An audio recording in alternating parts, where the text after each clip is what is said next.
Hey guys, what's up? Pete with Pete's Paleo here. I am going to show you today one of my favorite things of all time, which is sharpening knives. I try to meditate. I work really hard on it, but I'm not very good at it. But I think the most meditative that I ever feel is when I'm sharpening a knife. Just so that you know, while we're doing the video today, if you hear any background noise, we have a pod here at home. Working from home, isn't everyone tired of it? So that is the noise that you'll hear in the background. So today I've got a Whetstone. It's got a 6,000 grit and a 1,000 grit. So just like sandpaper, the higher the grit, the finer it is.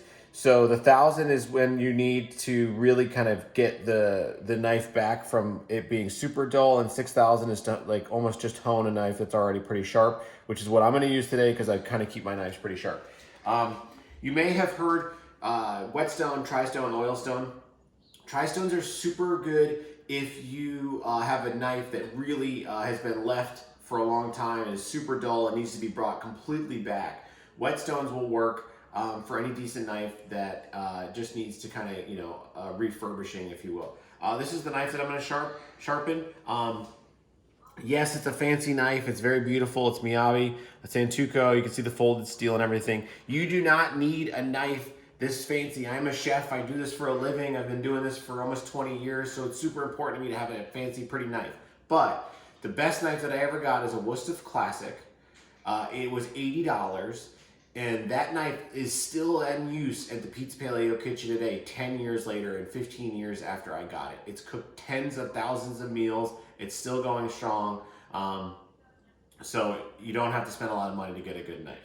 So the Whetstone's been sitting in water for about 15 minutes to soak through. And what you want to do is find the angle of the knife. So this is completely flat, this is 90 degrees, and in between is about 15 degrees, and that's where you want to find yourself. And what you want to do is push the knife into the stone, and then as you pull back, gently graze it along it to kind of pull off the burrs that you just put onto the knife.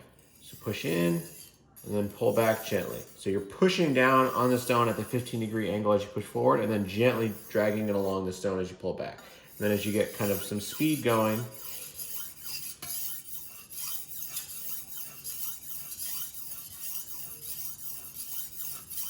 if the knife is really dull and you need to really work on it, you can do kind of the same process but in circles and just work over and slowly work your way through the edge of the knife. You can see how that generates more of the metal shavings, the gray part that you're seeing. But this knife doesn't really need that, so I'm just gonna kind of stick with this. And then the other side, so now it's gonna come towards me.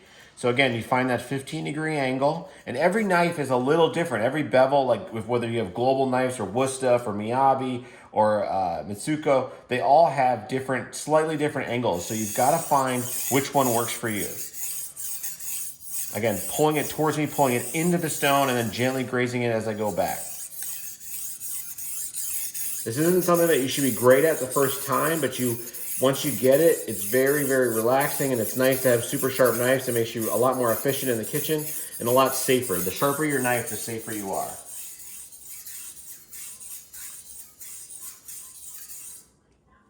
I've got a wet cloth underneath the stone so it doesn't go anywhere, and also so I can wipe off the knife when I'm done. You can test the knife gently. And then of course there's always the old paper trick. Now I look like I'm on an infomercial, but this really shows you how sharp the knife is. So that's it. Sharpening knives is super easy. You want to do it once every couple months. For a home cook at the kitchens, we do it once every couple days. So basically every couple hundred meals, you're going to want to sharpen your knife. If you do this, your knives will stay sharp forever. You'll get a use out of them for decades. They're meant to last forever as long as you take care of them. Always wash them by hand. Never put your knife in the dishwasher. There's going to be a link to this particular knife if you found it as beautiful as I do and want to get it. And the Whetstone that I used today in the video so that you can get everything that you need to get started. Thank you guys so much, as always, for checking us out, and have a great week.